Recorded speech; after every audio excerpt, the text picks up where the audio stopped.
The flour in your kitchen cabinet has a story. And well, it's not the clean, innocent story printed on the bag.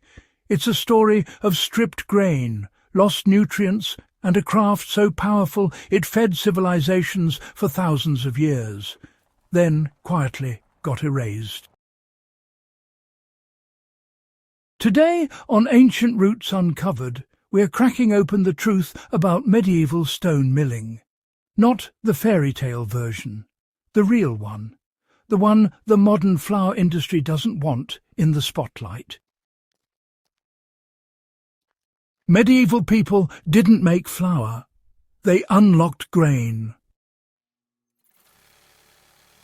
Stone milling wasn't just grinding, it was a controlled fracture of a living seed.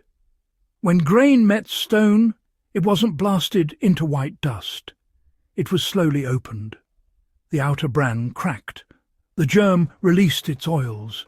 The starchy core broke into soft granules. Everything stayed together. Fibre, minerals, natural fats, enzymes, flavour, life. This mattered more than most people realise. Whole grain is not just about fibre. The bran layer carries iron, zinc, magnesium, and powerful plant compounds. The germ is the heart of the seed, loaded with vitamin E, B vitamins, antioxidants, and essential fatty acids. Modern roller milling strips both away because they go rancid faster and shorten shelf life. Medieval stone milling kept them because the goal wasn't warehouse survival. It was human survival. And that single difference changes everything. Stone mills worked slow on purpose. A pair of massive stones rotated at low speed. The grain fed between them was sheared, not scorched. That low temperature mattered. Heat destroys enzymes. Heat oxidizes oils. Heat weakens vitamins. Industrial steel rollers generate far more friction, and even small rises in temperature quietly damage nutrients before flour ever reaches the bag. Medieval millers didn't need lab reports to know this. They could smell it, you know. They could taste it. Fresh stone-ground flour smells alive. It's slightly sweet, nutty, and, well, warm. It behaves differently in dough. It absorbs water differently, and it ferments differently too. Bread made from it doesn't just rise, it ripens. And here's a fact most people never hear. Medieval stone flour naturally fermented better. Because the bran and germ were present, wild yeasts and beneficial bacteria had food. Minerals like magnesium and zinc acted as cofactors for enzymes during fermentation. That meant better leavening, deeper flavour, and bread that was easier to digest. Long before microbiology had a name, medieval bakers were partnering with it. This is one of the biggest truths the modern flour industry rarely highlights. White flour isn't more advanced, it's more incomplete. Roller milling was invented in the 19th century not to improve health, but to improve control. It allowed mills to separate grain into parts, standardize texture, bleach colour, and store flour for months without spoilage. So shelf life became king, and, well, uniformity became God. Nutrition, on the other hand, became collateral damage. Once bran and germ were removed, flour stopped behaving like food and honestly started behaving more like powder. So manufacturers added back synthetic vitamins decades later and called it enriched. But enrichment is replacement, not restoration. You don't rebuild a forest by, taping leaves to sticks. Whole grain is, a living system. Strip it apart, and something real is lost.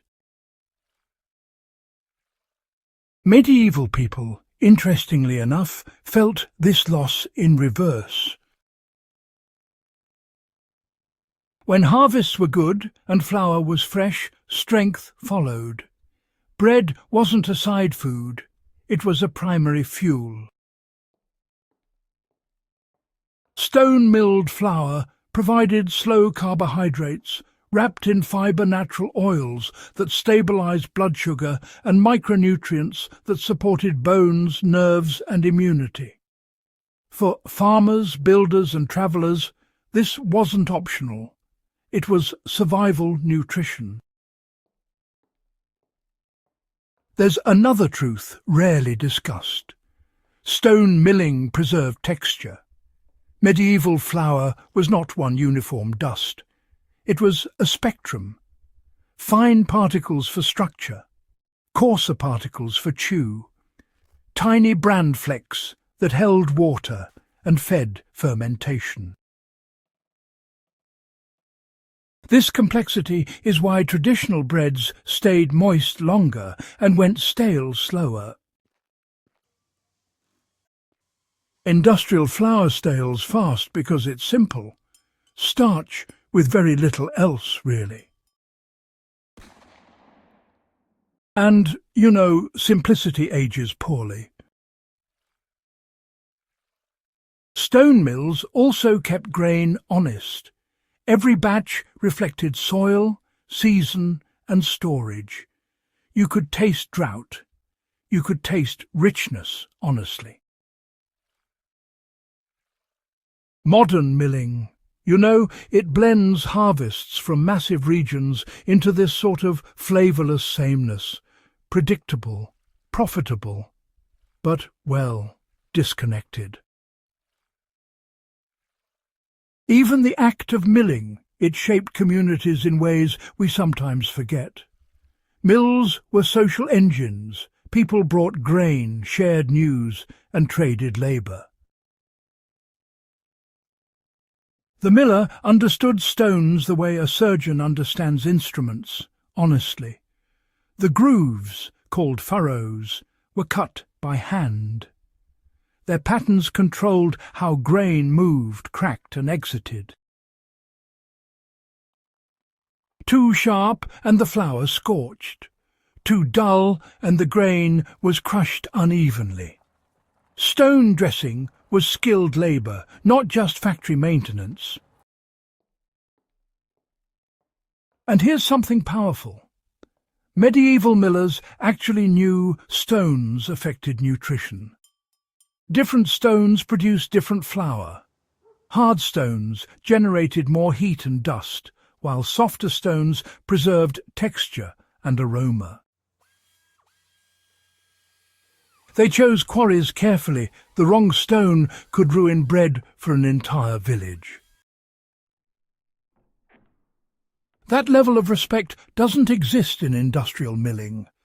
Steel doesn't care. Now let's talk digestion, because this is where ancient practice becomes modern relevance. Stone-ground whole flour slows digestion. Fibre forms a natural matrix around starch, reducing glucose spikes. Natural oils trigger satiety. Minerals assist metabolic enzymes. Now, this is not a health fad, not at all. It's food architecture.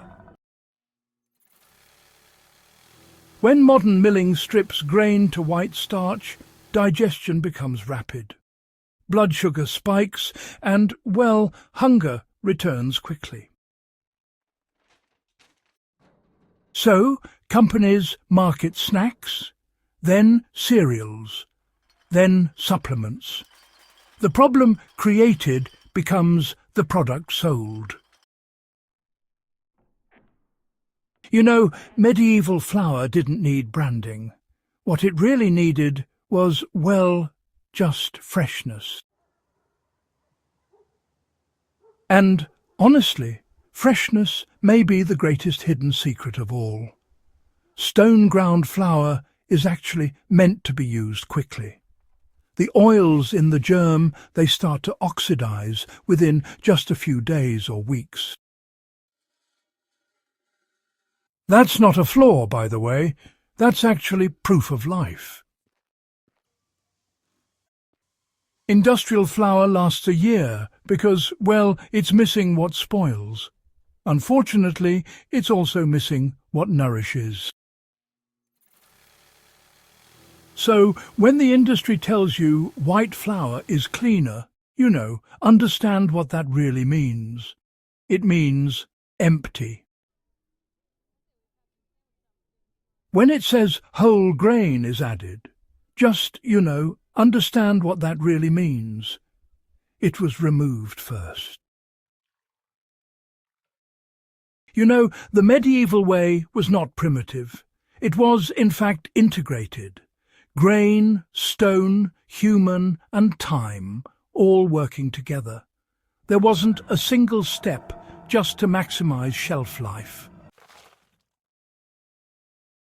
Every step really existed to maximize nourishment, flavor, and function. And that is the truth about medieval stone milling.